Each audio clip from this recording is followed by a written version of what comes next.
Welcome once again to today's section. This is section 5. Gradually, we are moving forward, and I hope you are also learning something. Yeah. So today we are going to look at the organization of the financial management function within a company. Our session objective will be one to explain the uniqueness of the governance of the sole proprietorship form of business organization. 2. To explain the financial management implication of the partnership form of business organization. 3. It will explain the concept of unlimited liability, explain the distinguishing features of limited liability companies, and describe the position of financial management activities in companies. 6 is to explain the relationship between agency problem and agency cost. And the last is examine cost-effective ways through which shareholders can deal with the agency problem. Alright, so deciding on the ownership system. So before a business will decide on the ownership system that it wants to take, what are some of the considerations that it will put in place before deciding on the ownership system? So I read, before a business is launched, a form of business or legal entity must be chosen. So a form of business entity must be chosen. So the decision on the ownership of the new firm hinges on several factors. And these are some of the factors that a business must consider. The cost of setting up and maintaining the legal form. So you have to consider the cost involved of you setting up and the legal processes that are involved. You have to consider. And the extent to which then an entrepreneur can shield personal assets from the liabilities of the business. So the extent to which your liability will be limited and the extent to which it is kind of unlimited. Alright. So the extent to which in case of insolvency or liquidation, extent to which the impact will affect your personal property, it also has to be considered before you choose a form of business. You have to consider the tax consideration. What will be the tax impact on that form of business? Are you going to pay tax separately for yourself and for the company as well? You have to consider this one as well. And the number and types of investors the entrepreneur want to attract.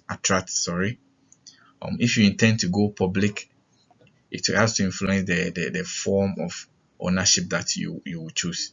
If you want to operate as a sole or as one business, to have to influence by the form of business that you will choose.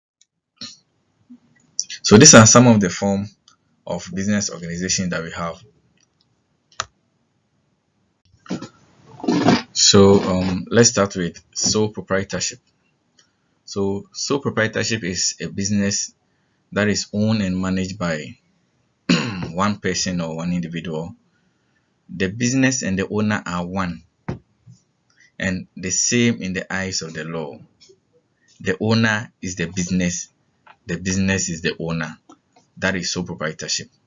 So if you want to start up a sole proprietorship business, all you need to do is just register the business for tax purposes, and you can register today. Tomorrow you are into business, you can commence business. Yeah, so these are some of the features of sole proprietorship. As I said, you can register business today and tomorrow you are in business. So it's simple to create, it's simple to form, simple to create. There is total decision making. Since it's a one-man business, all decisions are being taken by the owner of the business. There is no special legal restrictions as compared to other forms of business. It has no restrictions. It has no special legal restriction. The keyword is special legal restrictions. Yeah. It is easy to discontinue. Since it's easy to start, yes, it is easy to discontinue. If you start business today and tomorrow you are not satisfied, you can collapse or you can dissolve your business because it's a one-man business and you don't need to reconcile with other people or other stakeholders before you dissolve your business. Capital contribution.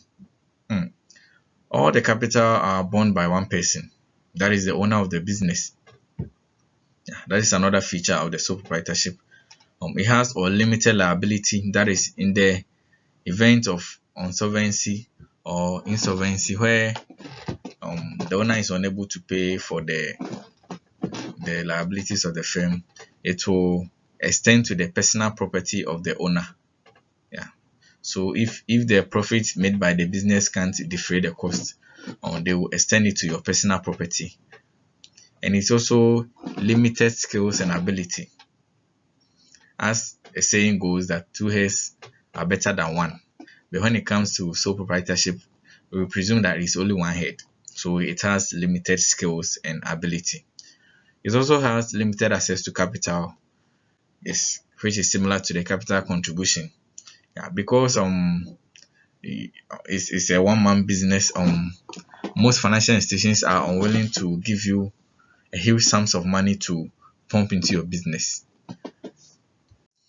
And your major source of capital may be your internally generated fund or your retained earnings, and maybe any capital that you yourself you want to contribute to the business. We also have another form of business ownership or organization, that is partnership. So partnership is an association of two or more people who co-own a business for the purpose of making profit. So a partnership agreement or partnership deed is developed to regulate the activities of the partners or of the partnership. So the partnership agreement can be formal, which is normally signed and sealed. It can also be informal, not necessarily expressed in writing, but we can form a partnership agreement. So two or more people will come together, they will contribute capital, maybe together or maybe in a ratio, and they will start business together. All right. So when it comes to partnership, it's also easy to establish as compared to other form of business organization like company. It does not involve much restrictions. It's also bringing complementary skills. Yeah, unlike the sole proprietorship, here maybe two or more people are coming together to form a business. So there will be a variety of contributions. There will be different ideologies coming on board. Yeah. Another feature is when it comes to profit sharing, the unlike the sole proprietorship where the owner bonds all the profit, when it comes to partnership, profit is shared among the partners. There is also a larger pool of capital, unlike the sole proprietorship that one man contributes all the resources of the business. When it comes to partnership, the partners contribute capital together, and as a result, they're able to generate larger pool of capital. Taxation. When it comes to taxation, the partners pay tax, not the business. The business profit is shared by the partners or is shared among the partners, and the tax is borne by the partners, not the business. So when it comes to partnership, the death of a key partner implies the death of the partnership. Just imagine going to a partnership firm with a key stakeholder who runs most of the activities of the business. So when this key person is not there, it means the business cannot run smoothly. Yeah, that is the meaning of the death of the key partner. We have various types of partners. We have active partner who contributes. The person is active. He contributes initial capital. In addition, he also takes part in the day-to-day running of the business. He doesn't just contribute the capital, but he also involved in the day-to-day running of the business. We also have sleeping or dormant partner. This type of partner contributes capital but does not take part in the day-to-day management of the business. Hope you get it. Yeah. So you also have a general partner. A general partner in limited partnership takes full responsibility. He takes full responsibility for the financial debt in the event of bankruptcy. So a general partner is an unlimited partner. I hope you understand. Yeah. So we also have limited liability companies as a form of business. So we've talked about sole proprietorship, we've talked about partnership, and this is a limited liability companies. So limited liability company operates as artificial person, distinct and separate from their owners. So when it comes to company, the company is separate from the owners. The company can enter into a transaction. The company can sue and be sued. You get it? So companies have name. Companies can transact business in their name. They can sue and be sued. As I said, companies can be classified as private or public. So the shareholders hold ownership rights of the company by the share they purchase from the company. But the company is different from its shareholders because it has separate legal entity. Alright. So types of limited liability companies. We have private limited liability companies and public limited liability companies. When we talk about private limited liability companies, they impose a restriction on the trading of its shares on the stock exchange. So if you're a private limited liability company, there is a restriction on your listing. You can't trade on the stock exchange. They are normally small and they are held companies where in most cases the owners are the controllers of the affairs of the company. So most of them, the owners also control the affairs of the company, and they cannot trade on the stock exchange as well. But when it comes to public limited liability, they have their shares traded on the floor of the stock exchange, and they usually have a large pool of shareholders. Because they can trade on the stock exchange, it means they can issue shares to the public. The public can subscribe to the shares of the company, and the shareholders also nominate directors and management officers to control the affairs of the company. So the shareholders are the owners of the company, but the business is separate from the shareholders, as I said. Yeah. So the business is a separate legal entity. It can sue and be sued, but it is run and controlled by the shareholders. Characteristics of a company. Yeah, so companies also have some distinctive features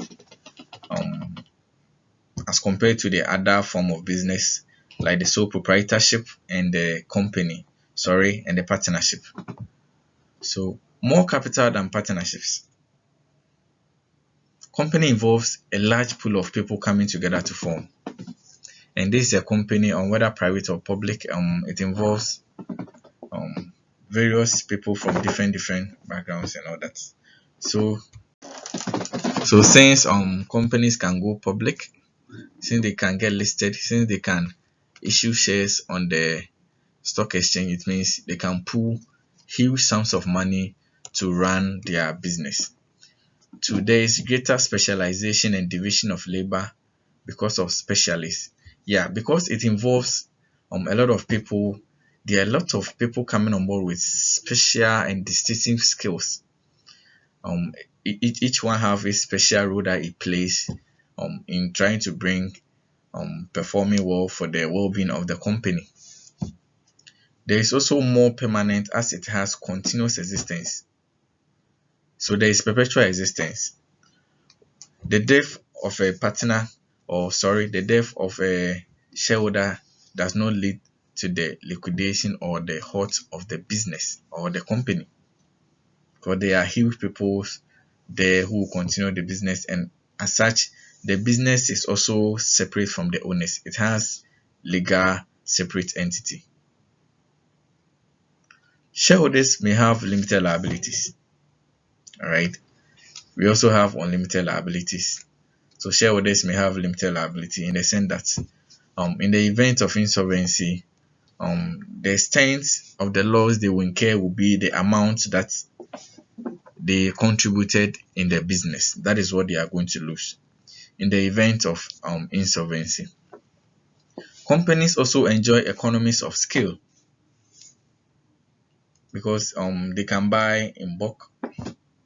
Because they have more capital, they can incur transaction in a bulk and enjoy economies of scale. There is also a separate legal entity, as I said. So yeah, financial managers role in firms. Under this role, financial managers raise funds for input acquisition, production, marketing, sales, and public relation activities. So yeah, this is what financial managers raise funds so that they can help acquire the production material. They can also get funds to support the marketing, sales, and also public relation activities. So after they have raised funds, financial managers are responsible for the judicious use of the funds. So they have to apportion the firm's resources into new projects that will ensure the sustainable growth of the firm. So it's not only just about the acquisition of the funds, but they have a role in ensuring that there is a judicious use of the funds acquired. Two, they also engage in profit planning. They take decisions on pricing, outputs, fixed costs, variable costs, so that they can help to maximize revenue and minimize costs. They ensure efficiency at all levels of the organization they work by obtaining optimal amount, volume, cost, and profit. Yeah, so in a nutshell, they try to maximize their profit by minimizing cost. They ensure efficiency and effectiveness in the use of the resources that have been assigned. So being engaging in profit planning means that they are trying to maximize the revenue and minimize the cost involved in the production and other activities. Okay, they also have an appreciation of the happenings of the capital markets. Financial managers must understand how securities are traded on the capital market and how they are valued and the operations of the market. So as a financial manager, you should have an idea about how the capital market operates, and you should understand how securities that are traded on the capital market, how they are valued and how they are operated on the markets. So we are coming to the end of this section. Let's take note of this. Even though financial managers operate in every organization, their activities can better be analyzed within limited liability companies because of the evidence that in that establishment, ownership is separated from management. So I have some 3 questions here for you. One, explain why limited liability companies are considered unique.